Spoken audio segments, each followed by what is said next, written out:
Thank you for staying with Nile TV International, and there you have it.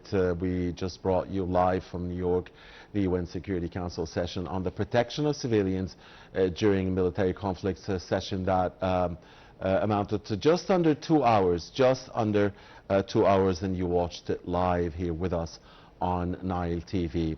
And with us now in the studio to comment on the event and on the general concept of protecting civilians during times of military conflicts. And we have military conflict in occupied Palestine, in Gaza, in Sudan, a military conflict in Iran, and other areas of our region. So we'll be discussing that with our dear distinguished guest. Here in the studio with us is Dr. Mohamed Nour, and Dr. Nour is the Vice President of Egypt's Scholars Council. Dr. Nour is also a strategic and economic expert. Thank you very much, Dr. Nour, for joining us, and thank you for being with us here on Nile TV. Now, dear sir, the concept itself of protecting civilians during times of military conflicts, how do you see the concept, and how do you see the world's success or failure actually in achieving that very important goal? If anybody follow the word humanity, he will support that meeting. Everybody in the meeting spoke about humanity, because when two sections are fighting, they are fighting together, the army to army. Why they involve the civilian? It's not right. Nobody with a little heart will not approve of that. Some area actually they were killing children, 6 years old, 5 years old. They were attacking the people who is just bring the news to other people. They don't want anybody to know what is happening of killing the civilian. So they kill the people who is going to transport or film, give a film about what's happening. Right. And they attack hospitals also. I mean, everybody knows that. It's not a secret. Yeah, I mean, so every word you're saying just reminds us of the Israeli genocide war on Gaza. Simply, I mean, the world failed during 2+ years in protecting civilians inside Gaza, and in the end, we almost had 73,000 Palestinian martyrs. Most of them, the overwhelming majority of them, civilians, many of them women and children. That's aside from the 170,000+ who were injured or wounded, and that's aside from the 2 million people plus that have had their lives ruined, unprotected really by the international community. I would like just to confirm something to you, and I would like to know if you think like me. When a meeting like that came, everybody has said the same for 2 hours about not to attack the civilian and all of that. The only things I can say will happen is the people in the street in all this country which is broke, they will confirm that, and they will put pressure on the leader. They have to come with something to stop that from happening. We need action. Not just words. Not just words. That's one thing. Also, the war itself, even it doesn't attack the civilian. It's bad for the development for the country to be developed. And be a good country. It's against to spend on health, food, or any other section, education. All this is bad things for war. War doesn't bring except disasters and destruction, as you say. What's happening now? I mean, the outcome of what happened. Now there is a big things happening in the economy, in the whole world. I mean, I cannot go here or come here without telling that problem. This kind of problem, it's a very, very severe problem. Because all the prices up 3 times, 4 times, 5 times. Yeah, and it is hurting the billions of people here around the world in their daily lives, billions of people. I can give you some example. You will be amazed. We'll get to that. Yeah. But I just wanted to talk about some of the hot spots where really the civilians suffered. Right. And the international community failed to play an active role. A clear example was in Gaza, where Israel's genocide war brought destruction to life itself. That's aside from the Israeli atrocities in the occupied West Bank and occupied East Jerusalem, and now in southern Lebanon. But in a place also like Sudan, where there is no occupation, but actually it's warring factions, we have the legitimate army and state institutions in Sudan fighting against rebels, fighting against militias. What is the solution? Rapid support forces. I would like to tell you. When we had a grave humanitarian crisis there, and the international community also, has so far failed in bringing any good protection to civilians in Sudan. And this has been described as the worst humanitarian catastrophe globally, simply because of the sheer number of people affected. This conflict, actually, things should be done, not to send any weapon, to ban sending weapon to both sides. Second things, the person who is killing the civilian makes action against them, because they know who is doing that. You have to do something, not just condemn. Condemnation doesn't work. Word doesn't work. You have to do something about it. It's good to discuss. And it's good to see that the Security Council is... But in the end, the people in all this country which they talk, they're still suffering. For years. And they have been for years. But the normal people on the country, which is they talk about humanity and asking not to attack the civilian, they will support their country of what they are saying, but they ask the country to make action. More than two years of suffering in occupied Palestine at the hands of the Israeli genocide war, and more than 3 years now in Sudan due to the war there. And what about the latest war now that we have, the U.S.-Israel war on Iran, which is only like 83 days old, but it has already also affected civilians in Iran, in the Arab Gulf, in Iraq, and in many countries around our region. It has harmed civilians. It's harm. This is the different things, because what is the first thing that has happened from this war? The fuel price. No, the first thing that happened was the more than 100 girls that died in the school in Iran. At the hands of the American or the Israeli if I remember correctly, 166 girls in school. Yes. So civilians. Civilian children. But in the end as well, I mean, the outcome of this war, that the fuel has increased deeply, and nothing in the world it has to be transported from somewhere to another. You transport people, you transport goods, you transport food. All this increased. Now I tell you something. I mean, I have seen with my own eyes.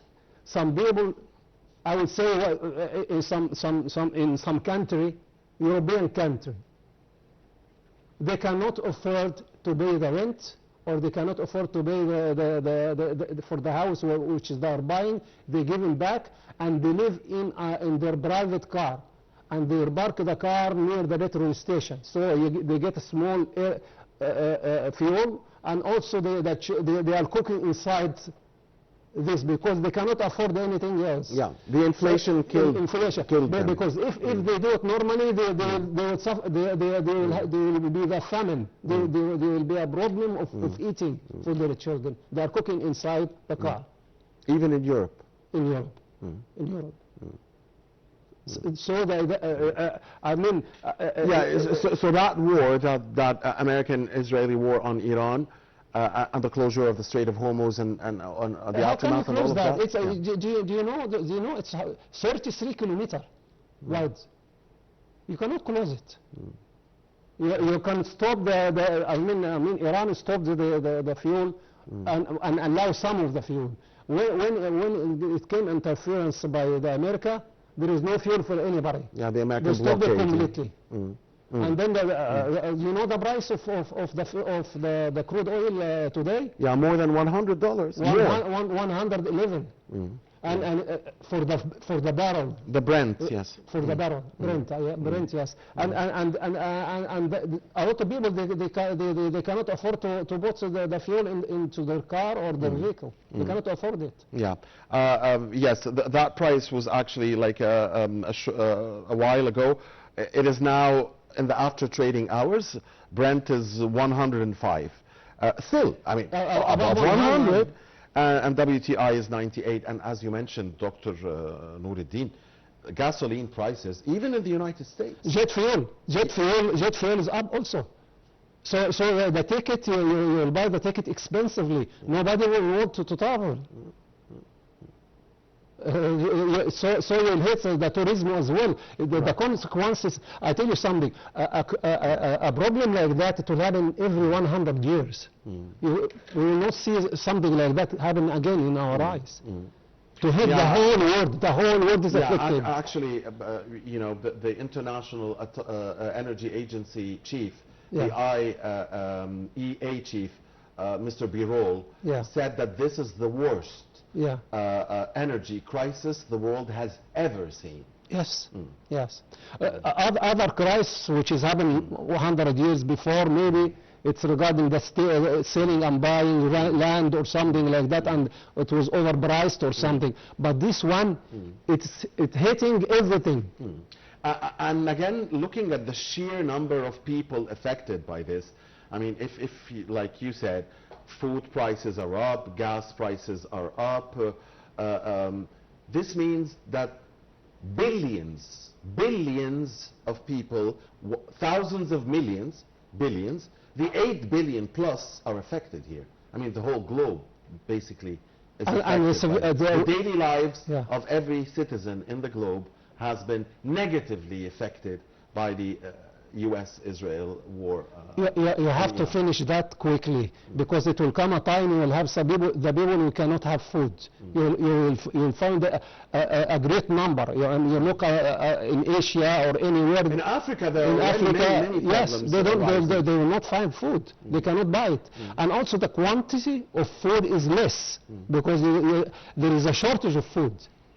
Everywhere, because two countries which is basically they were selling food to the whole world. It is Russia, wheat, especially with wheat. Russia and the other and Ukraine. Both of them they will selling food.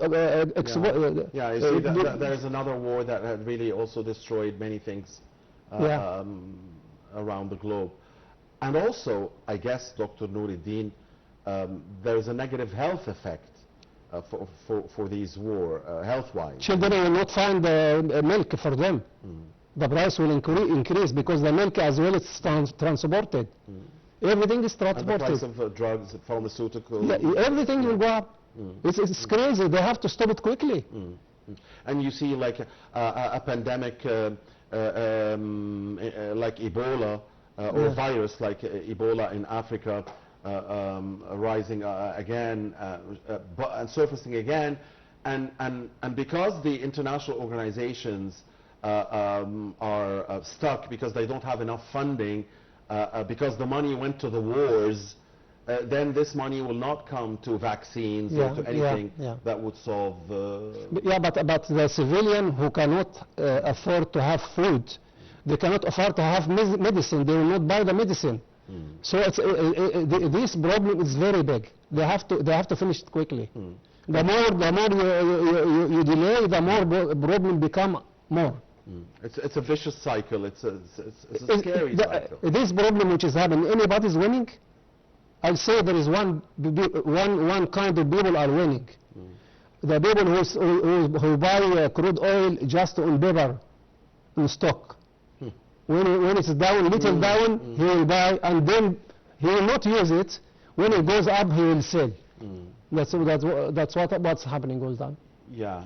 You see, the Democrats have accused U.S. President Donald Trump of manipulating the stock market with his statements, and have accused his entourage, his family and his entourage, of benefiting from these statements that keep moving markets up and down. You see, he is buying on paper. Short selling. He is buying and selling something he doesn't use.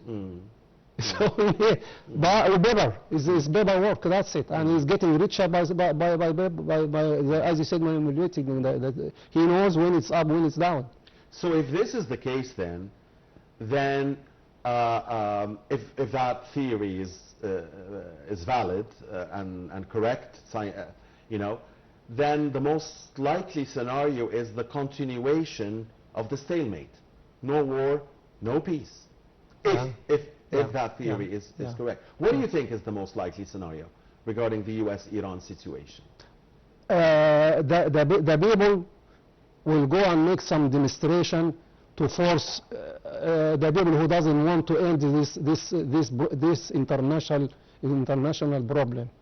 It's affecting the economy very, very hard.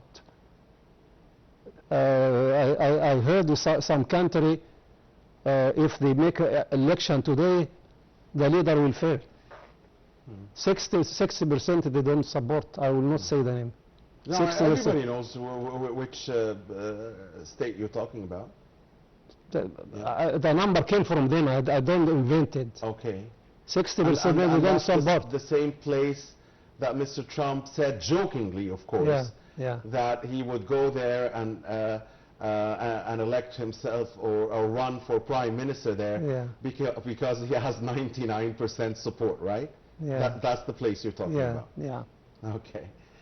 Mr. Trump, by the way, he also said he might go to Venezuela and run for president in Venezuela, and then run for prime minister in that place that you were just mentioning. Again, the world is confused, Dr. Noureddin. I mean, I advise strongly. We have to make effort to finish that quickly.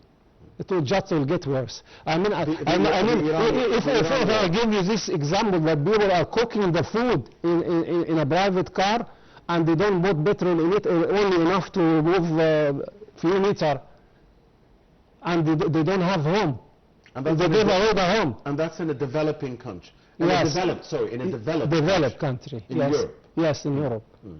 They are afraid of not having food. They're afraid of the future. Yeah.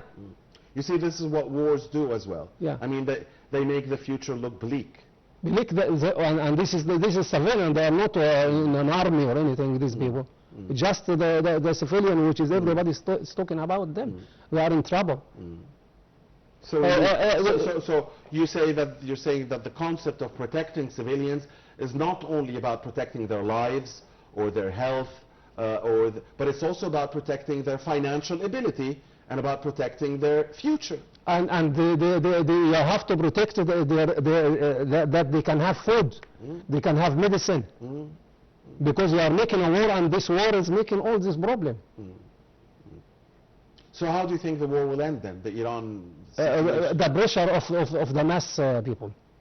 They will make, and the consequence of this meeting is just showing that everybody care about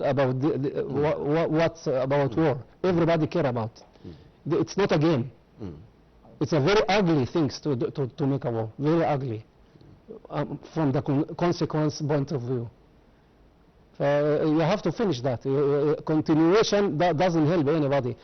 If you want to make, how can you make a war and you have money for education or money for health issue, or money to put food to the dish of everybody. How can you do that? Right. But when you are buying weapon, it's very expensive business. So you will not have any money for anything else. The civilian, the only person who loses in the war is the civilian. Absolutely. Thank you very much. And just before we go, yes. I advise about the big crisis internationally. It's a big economically problem. They have to finish it quickly. The civilian will be hurt, suffer very, very much. Billions of civilians. Yes. Thank you very much, Dr. Mohamed Nour, the Vice President of Egypt's Scholars Council, and also the strategic and economic expert. It's been a great pleasure. I thank you very much for having me. Thank you, Dr. Nour, for being here, and thank you for bearing patience with us here. And we listened together to the 2 hours of that session. Actually, the good things that they made the meeting. I support this meeting. Everybody should support it. But you want to see words translated yes, we want some action. We want some action after that, inshallah. Absolutely. Yeah. Thank you again, Dr. Mohamed Nour, the Vice President of Egypt's Scholars Council. It's been a great pleasure. Hope to see you again. And thank you for watching us here on Nile TV.